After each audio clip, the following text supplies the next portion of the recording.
Assalamu alaikum guys, and welcome to another episode of As we all know by now, the FIFA World Cup 2022 is taking place in a Muslim majority country in the Middle East called Qatar, and mashallah, Qatar is displaying not only its culture but its Islamic values as well. There are numerous ways that they have done this, but the one that we're going to be focusing on in this video is something that I haven't seen go around as much. Come on over.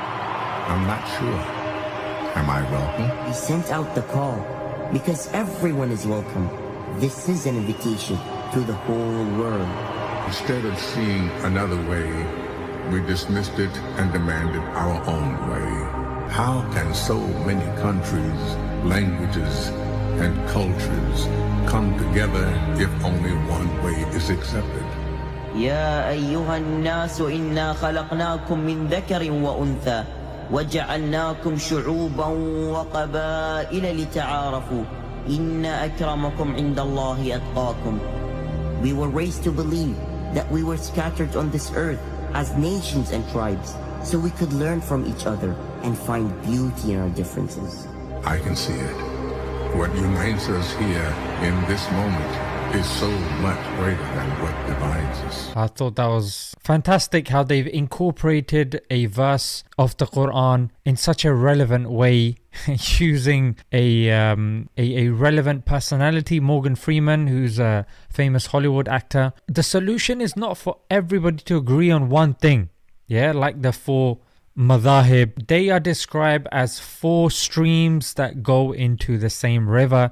So all these other ways of doing things aren't necessarily a bad thing. They are different ways that the Sunnah of the Prophet ﷺ has been preserved, and there is a way of reconciling it. It depends again who you seek knowledge from. If you seek knowledge from somebody that is going to divide and whose majlis and gathering, when you leave you feel hate and your iman has gone down and you haven't progressed, leave that gathering. If you leave a gathering of a student of knowledge or a sheikh that your iman is lifted and you feel inclusive and you don't feel like dividing rather including, you're with the right person. Of course, that can't be done in everything, especially when you go against the fundamental teachings of Islam. Majority of the ummah agrees on that. So I guess unity is embracing and appreciating disunity. So in other words, have differences but don't have enmity, i.e. have ikhtilaf, not mukhalifat. Attack the argument, not the argumentor. And not to mention, this guy, mashallah, you know, how inspirational. Half of his body is missing. Yeah. And he's on a world stage where everybody is hearing the Qur'an, Muslims, non-Muslims, from his mouth. Allahu Akbar. You know, it is indeed Allah who knows the future and has the picture whilst we have the pixel. Would this guy have thought when, you know, his body got dismembered that he would be on a world stage and everybody's eyes would be on him? I don't think so.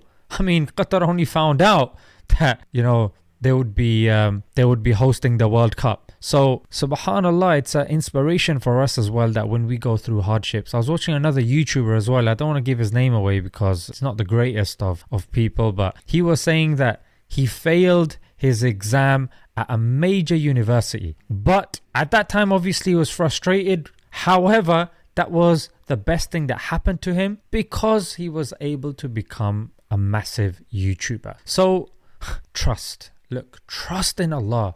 We'll trust in our friend to cover our shift at work. We'll trust in our mother to collect a Amazon package for us. But we don't trust Allah when He says, وَهُوَ يَتَوَلَّى الصَّالِحِينَ.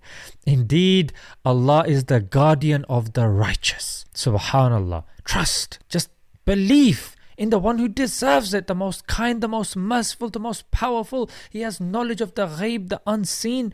Surely He deserves your praise. Yes, you're going to be frustrated with the situation that you're in.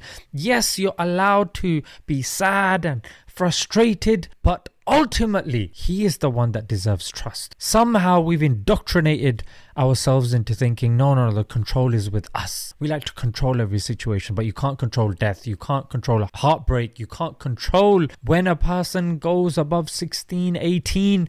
Your child, And that's why our hearts break, because we are used to having control in every situation. But there is a prayer: oh Allah, give me the strength to deal with that which I am able to control, and give me the patience to leave it to you when it is something that I cannot control, and give me the wisdom to tell the difference between the two. Let's leave it there, guys. Until next time. Assalamu alaikum.